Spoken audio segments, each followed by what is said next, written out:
the director of the Institute of Social Sciences in Delhi. He received his doctorate in international studies from JNU, as did Sudhaji. He spent 4 years in Mexico City, teaching at the El Colegio de Mexico. A recipient of the first Upper Menon Award in 1997. He has been closely involved with global democracy forums like World Movement for Democracy, Community of Democracies, World Forum for Democratization in Asia, and the Forum of Federations. I can't think of a better person to be our final speaker. As a scholar who's covered democracy movements and democracy unity across the world and within the country, where do you place India in terms of its contribution, or lack of it? Can India do it better in the context of the changing geopolitics of today, especially the rise of China and the decline of the liberal democratic order? What would be your menu for India's democracy renewal that would balance its interests as well? Thank you, Chair. It's a great honor to be here. As the last speaker, you have two sets of challenges. One is all that you wanted to say has been said. The second is all that you wanted to say, you have to say differently. In 1999, a Japanese journalist asked Professor Amartya Sen, what is the most important contribution to your judgment that happened in the 20th century?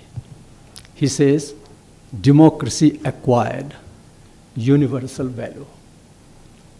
On another occasion, Amartya Sen also said that democracy became important not just intrinsically, but also instrumentally. And that was the time when the World Movement for Democracy was launched in Delhi. And when the 10th anniversary happened, our institute also hosted that meeting. The fact that this global movement was launched in India itself is a tribute to the Indian democracy, to my mind. Democracy is about means and not about ends. If it was about the means, about the ends, there was no need for democracy. The dictatorship is all about ends and not means. While India has all along been very supportive of expansion of democracy, deepening of democracy, or for that matter, strengthening democracy, it has played its own role without necessarily promoting democracy. In fact, those who have been actively promoting democracy, it could be described something like the peacock dance. You take 3 steps forward, 1 step backward, and then spread colorful feathers. This is exactly what has happened. Now, in the process, perhaps that has jammed the wheels of democracy. Now, in coming to India's democratic credentials, the most important quality of democracy is its fragility. India has kept the banner of democracy aloft at a time when the world, and particularly our neighborhood, was surrounded by autocracy. And that prompted Bernard Levin, in fact, he was in Delhi in 1995, to give Malayalam Manorama's special lecture. He was a columnist of the time. He said, if democracy in India falls, the end of democracy itself will be in sight. And I think it was an important tribute paid by him. And this remains very relevant at a time when we are witnessing what could be called democracy recession, as well as the consolidation of dictatorship around China and elsewhere. Now, what is India's contribution to democracy? It was a gamble of sorts in the 1990s but thanks to the political wisdom of that leadership, that a country with 80% poverty, 80% literacy, was able to become a model of democracy for the world. And I think that is something that we need to take pride. And that explains how, as we heard, that India has to have a policy which was ethical, which was principled.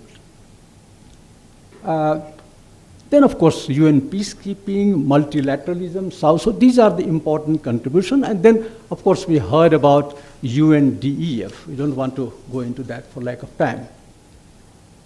Democracy promotion, about that, Ronald Reagan said rather jokingly, he said, the 9 most terrifying words in English is, I am from the government and I'm here to assist. Now, today we are living in a time when democracy has been challenged. Now, China's impressive growth and democracy's own pitfalls, now that seems to have created huge problem. It's also the 21st century challenges, that unexpected decline of democracy and rejection of social liberalism and contempt for non-violence. This is also a new challenge. There was an article a couple of years ago by a Belgian cultural historian, and he said, elections are bad for democracy. What he means was that are we becoming electoral fundamentalists? He also says that interest in politics is expanding, but faith in politics is shrinking. And I think that is the kind of challenge that we see here. Now, democracy grows differently on different soil.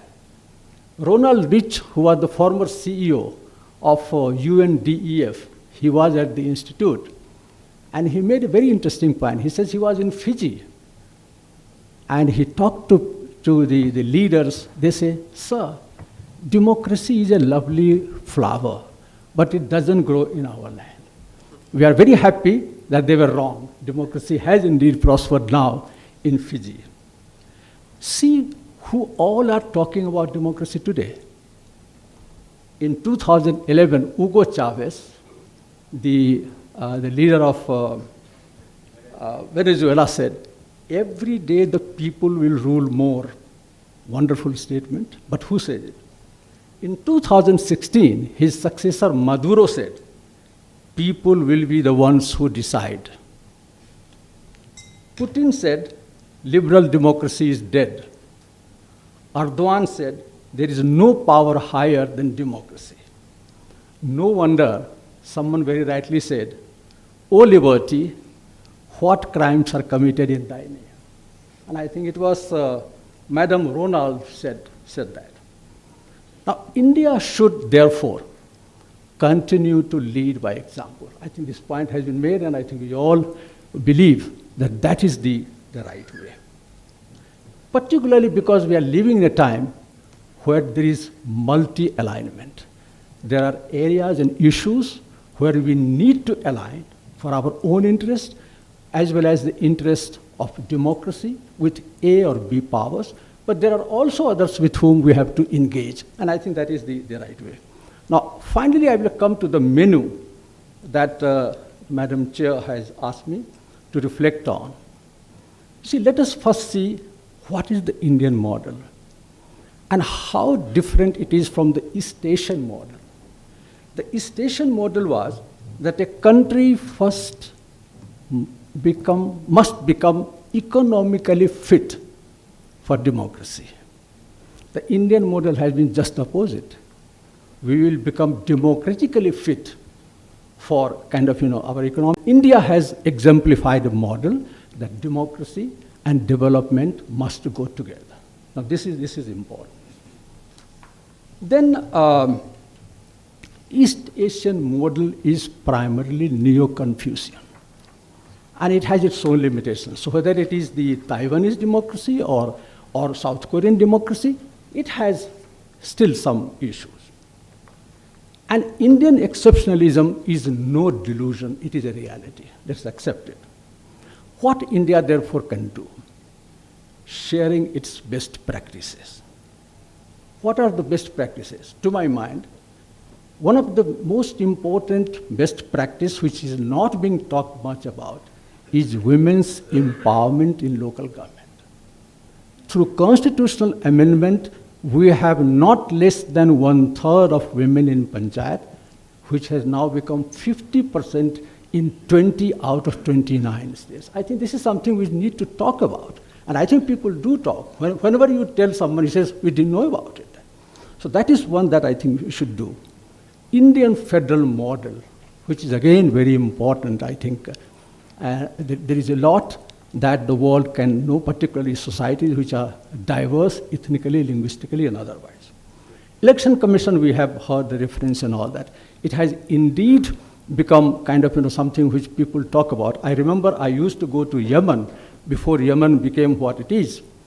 Election Commission of India and the Yemenis government had signed an MOU whereby our EC had been asked to hold elections, but then you know what all happened with the Iranian support and things of the kind and all that.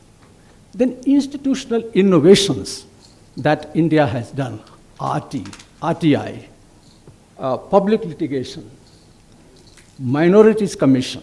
There are some of these things which I think not many countries have done, and this is something that we should talk about, and they will be able to do that. Our voter turnout, we just heard about Bhutan. The largest voter turnout in India is at the local elections, something like 80%. Then the provinces, even parliamentary. This is very good at a time when democracy is facing challenges. So this is something that also shows the kind of faith that people have in elections. And yet, coming to the democracy promotion, I would like to say that India should not and must not be like a female in a tango dance where they should follow what men do. That is not the model that we should do that.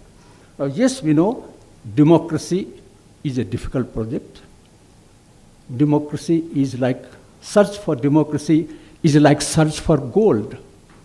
You have to kind of, put the gold under the tap, and then you get the whole value. But democracy is also like a marriage. You do it every morning. Thank you very much.